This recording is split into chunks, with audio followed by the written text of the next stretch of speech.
Where do you want us All set. You're to good. look? Anywhere? We'll just have a conversation. Okay. Okay.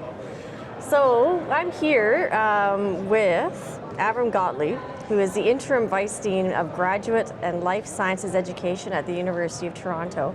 And we just came out of the session entitled, Is a PhD Really a Waste of Time? One of the sessions that is under the theme of graduate studies and researcher training here at the Canadian Science Policy Conference.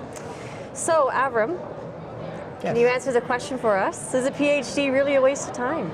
So I think the consensus, the unanimous consensus was, no, it's not a waste of time. I think both the faculty members who were there, who had obtained a PhD in the past, thought it was important, and certainly the graduate students who are going through feel that they're getting value for their PhD studies. Can you explain to us why this question is being asked? What has people concerned?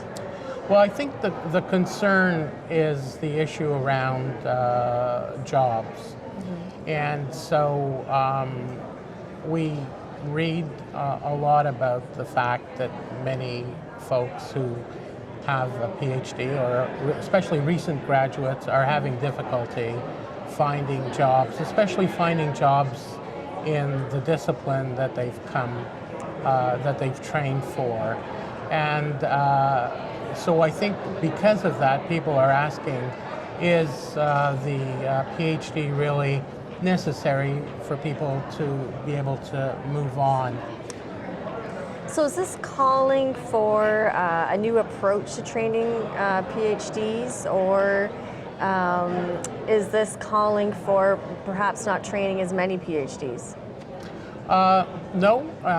In terms of, let's take a look at the numbers. Okay. Certainly, the provincial government over the past several years has had in place programs to promote graduate growth, enrollment, expansion. And so they feel that to drive the economy and for the betterment of folks in Ontario, that it would be very important to have more folks having a post-secondary education. So I think that I don't think it's an issue of having less PhDs.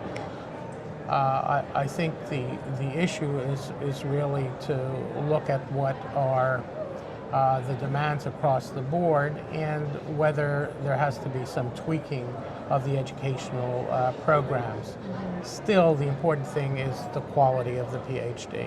Yeah. So one of the issues that was discussed in the session this afternoon had to do with soft skills, such as project management and leadership and communication, collaboration. How important do you feel it is for universities to be training those skills in the highly qualified personnel that are generated through the academic system?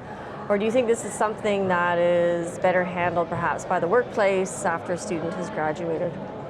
Well, probably both. But certainly at the university level, the universities are already doing this to some extent. So there are programs, certainly at the University of Toronto, to teach these soft skills across the board to whichever graduate students are interested in them.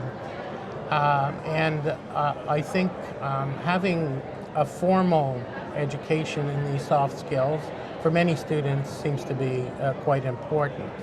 But I'd also put forth the notion that doing a really good PhD will give you a lot of the soft skills. It's just implicit in what you do. So PhD students, for instance, in the life sciences, know how to solve complex problems. They know how to work in teams.